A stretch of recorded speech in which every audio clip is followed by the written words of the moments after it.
the better way to look to take and make reality our Olympic boxing. Rules, and there's an order, and the WBC is the WBC. I cannot compare to anybody else. And he signed a contract.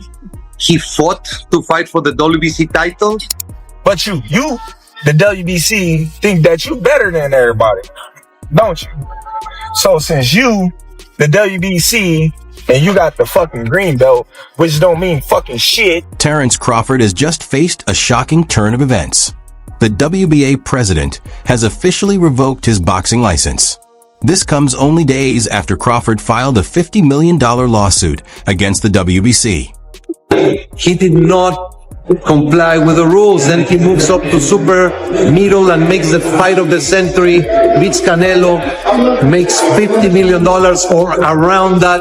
The WBC absolutely is not going to charge 3% of such an amount. What began as a simple disagreement over sanctioning fees has escalated into a full-blown conflict between Crawford and boxing's most powerful organizations. This isn't just another controversy. Crawford's stand is a direct challenge to the system that has run the sport for decades. His move has rocked boxing to its core, and the backlash has been swift. Mauricio Sullivan fired back. Ryan Garcia called him a coward. Eddie Hearn compared him to someone dodging a restaurant bill. And Tim Bradley insists this isn't about money. It's about control. So how did one lawsuit lead to Crawford being blacklisted by the very organizations that once praised him? Let's break it down. Paying your ass shit. Fuck you talking about pay you $300,000. What makes you so motherfucking better than any other sanctioned bodies, huh? Just weeks ago, Terence Crawford, the undefeated welterweight champion and one of boxing's top pound-for-pound fighters, made headlines by suing the WBC for $50 million. He accused them of corruption, favoritism, and unfair ranking practices after they stripped him of his title. The conflict started when Crawford refused to pay WBC sanctioning fees following his huge fight against Canelo Alvarez, and the organization responded by removing him completely from their rankings. We made a very clear 0.6%, which is $300,000, with $225,000 going to the Jose Sulaiman Boxers Fund, which is to help former fighters in need. Crawford didn't stay quiet. He hit back with a lawsuit, saying he was being punished for telling the truth. But what came next shocked everyone. Just days after filing, the WBA revoked his boxing license, citing disciplinary issues and violations of fighter conduct. Simply put, Crawford's fight against the WBC may have cost him his position with the WBA, a move many see as retaliation. To boxing's power players, his defiance wasn't courage, it was unacceptable. Leading the defense of the system was once again WBC President Mauricio Sullivan. And there's an order, and the WBC is the WBC. I cannot compare to anybody else. And he signed a contract. He fought to fight for the WBC title. He fought to fight for the undisputed title. He knows the rules. He does not want to abide by the rules. It's okay. He can go other ways. When asked about Crawford's growing defiance, Mauricio Sullivan stood firm. He stressed that there are rules and an order. Crawford signed a contract and fought for the WBC title, so he knows the rules. If he chooses not to follow them, that's his decision. To Sullivan, the lawsuit isn't about fairness. It's about a fighter refusing to play by the same rules everyone else does. He even tried to sound diplomatic, saying, "We have no hard feelings," and mentioned they even signed a cardboard poster for Crawford at the convention, wishing him success. No idea. I talked to everybody. I have no hard feelings to anyone. We ended up the convention with the WBC Cares initiative. We had a very nice cardboard of champions, including Terence, and we all signed a nice cardboard signature of Terence Crawford. We're going to send it to him, wishing him the best. If the path crosses again, perfect. On the surface, it sounded calm and almost forgiving. But behind closed doors, Crawford's license was quietly being frozen. While the WBC talked about respect and following protocols, Insiders suggested the sanctioning bodies were secretly working to push Crawford out of boxing. That's when more voices in the sport started speaking up, some defending Crawford, while others turned their backs completely. Say Crawford should have talked his talk before when he needed him. He wasn't talking like this. Now that he got the money, the cash, now I don't need WC to get me an opportunity. Now I'm gonna say, yo, fuck y'all, blah blah blah. To me, that's a little cowardice, on his part. But guess what? Only thing I don't agree with is why is it 330,000? That's what it's percentage. Rising star Ryan Garcia didn't hold back. He said Crawford should have spoken up earlier. When he needed the WBC, he stayed quiet. Now that he's making big money, he acts like he doesn't need them. That's cowardice, Ryan said. He also questioned the money, pointing out that the $330,000 is just the standard fee you pay to fight for their belts. For Ryan, it's not about the money, it's about principle. His point was clear.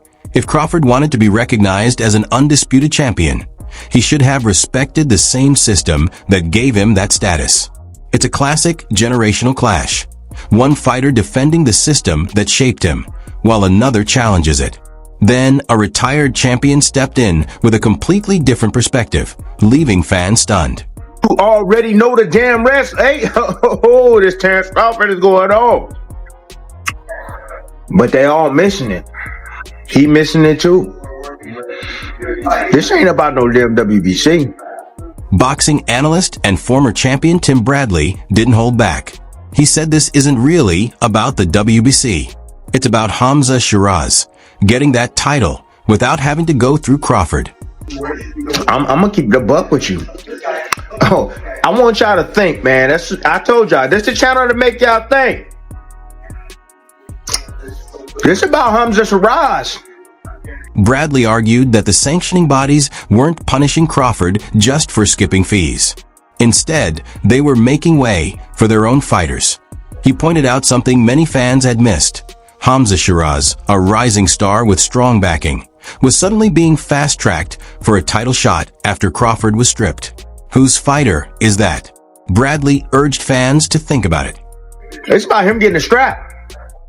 That's what this is about. Whose guy is that? Who guy is that? Think about it. That's what this is about. It ain't about the money. This is politics, Bradley said. It's about power, not principle. His remarks sparked talk that Crawford's punishment wasn't really about money, but about controlling which fighters get ahead and which are pushed aside. While Bradley focused on politics, promoter Eddie Hearn looked at the practical side and offered one of the most memorable comparisons of the entire saga. What he did is a little bit like going out to a restaurant, having all the best caviar and lobsters, and the bill comes and you go, I ain't paying that, and you just walk out. Eddie Hearn, famous for his blunt style and business-first approach, put it this way. It's like going to a restaurant, ordering the best caviar and lobster, and then saying, I'm not paying when the bill comes. He added, you wanted to be undisputed, right? You wanted that belt. Well, you can't enjoy the meal and then walk out without paying. Those are the rules. You sat down at the table, you wanted to eat all the good stuff, you got to pay your dues and you got to pay your bill. Now what he will say in answer to that is, yeah, but the bill was too much. It's like, no, the rules are their rules. They can actually inflict a 3%. Hearn did recognize Crawford's point that the sanctioning fees were high, but he reminded everyone that the rules are there for a reason. He noted that the WBC even lowered the usual 3% fee to under 1%, saying Crawford's total came to around $300,000, not millions. Sanction fee across your whole purse. What Maurizio's saying is, no, what we did, it actually worked out at 0.06 or 9 or whatever it was. But Terence is looking at it going, well, it's 300,000. But it does. You wanted the opportunity to call yourself an undisputed champion. To Hearn, this wasn't corruption. It was just the cost of prestige. But for Crawford, it was proof that the system is stacked against fighters, especially those who speak up. That's the bigger issue. This fight was never really about money. It's about who controls the future of boxing. By losing his WBA license, Crawford is now essentially blocked from competing under any major sanctioning body. He's not officially banned, but his name has disappeared from the rankings.